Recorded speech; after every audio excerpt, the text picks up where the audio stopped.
Este é o podcast A Crítica da Cidadania de Ivo Tonet. Neste podcast, iremos dar continuidade à discussão a partir do entendimento da diferença entre Estado de Direito e Estado Democrático de Direito e da importância da democracia. Para entendermos melhor o conceito de cidadania, é importante conhecer o conceito de Estado, bem como resgatar alguns elementos históricos que nos auxiliam a ilustrar e contextualizar melhor o texto de Tonet. Vamos delimitar a exposição a partir do Estado ocidental moderno, apesar de existirem discussões sobre formas anteriores, inclusive antes da Antiguidade, por exemplo. Entendemos que, por mais que o texto abranja majoritariamente cidadania e democracia, é importante situarmos de que Estado estamos falando. O Estado, enquanto manifestação da forma política da sociedade capitalista, tem seu início na época de transição da Idade Moderna para a Idade Contemporânea. No entanto, o surgimento dos estados sem forma política definida data da transição da Idade Média para a Idade Moderna, na passagem do feudalismo para o capitalismo. Ele se apresenta na sociedade burguesa enquanto um terceiro neutro, que regula os conflitos entre as classes, oriundas da Revolução Industrial. Como já falado anteriormente, com o modo de produção capitalista, poucas pessoas, os burgueses, se apropriam da riqueza socialmente produzida, enquanto resta aos trabalhadores a venda de sua força de trabalho. Para mediar esse iminente conflito, o Estado surge com o intuito de manter as condições de produção e reprodução do capital, apresentando-se neutro em relação às classes. Em seu conceito formal, o Estado é composto por três elementos principais: povo, território e soberania. Mas sua forma de manifestação não apresenta uma única possibilidade, como veremos a seguir. O Estado de Direito tem início na Europa com a Revolução Francesa e marca a transição do Estado absolutista, onde os reis atendiam aos seus próprios interesses e aos da burguesia mercantil, para o Estado de Direito liberal, momento em que o direito começa a controlar os governantes, limitando seus poderes e passando a repelir posturas como "o Estado sou eu", de Luís XIV.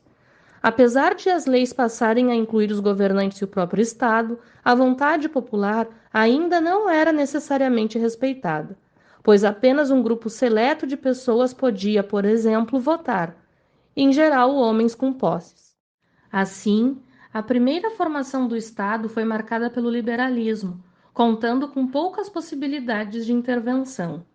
Existia, então, apenas para regular algumas temáticas consideradas essenciais, de ordem pública, agindo apenas o necessário para que a economia seguisse naturalmente seu curso, sem intervir na liberdade, na propriedade privada e na economia.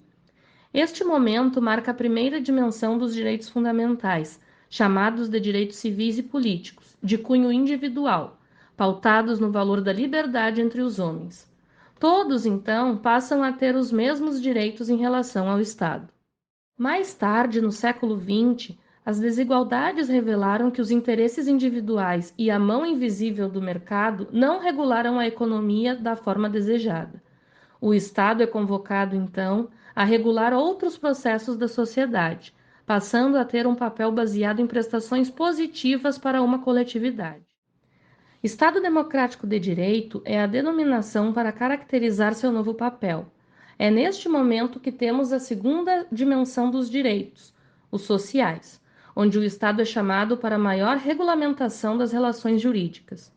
O Estado Democrático de Direito, então, busca superar a ideia do Estado de Direito do liberalismo, defendendo garantias fundamentais com base na dignidade da pessoa humana.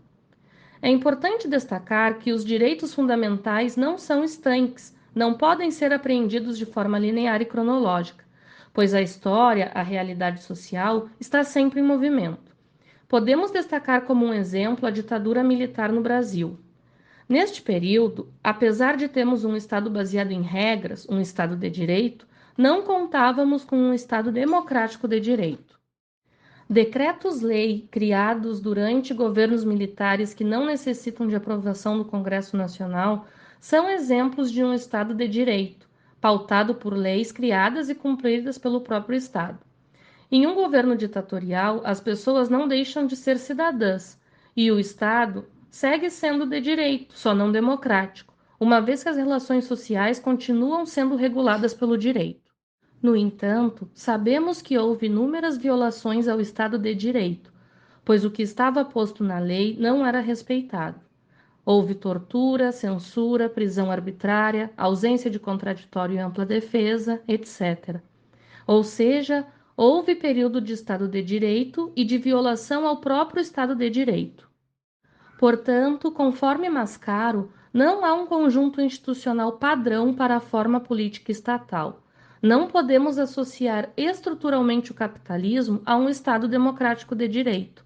As sociedades capitalistas, somente em tempos muito recentes, assumiram uma organização política democrática e, mesmo assim, não universal. O Estado de Direito pode funcionar de várias formas, inclusive de forma autoritária. De um modo geral, no Estado de Direito, temos a definição de igualdade formal entre os membros da sociedade, como já ocorria no Estado liberal, sendo os indivíduos e o próprio poder público submetidos ao direito. Enquanto que no Estado democrático de direito há um conteúdo formal e material, no qual as pessoas que vivem em um determinado território, além de obedecerem a um conjunto de leis comuns, participam da forma como as regras são estabelecidas e definidas. Logo, as leis são criadas pelo povo e para o povo. Nossa Constituição, de 1988, estabelece a soberania popular, afirmando logo no seu primeiro artigo que o Brasil constitui-se em Estado democrático de direito e que todo o poder emana do povo, baseado nos fundamentos soberania, cidadania, dignidade da pessoa humana, valores sociais do trabalho e da livre iniciativa e pluralismo político.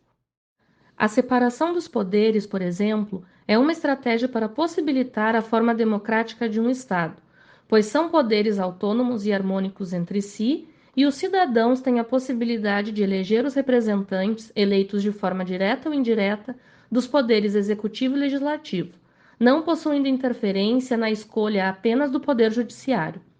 Portanto, as categorias abordadas por Tonet têm sentido na forma política do capitalismo enquanto Estado democrático de direito, e não como apenas Estado.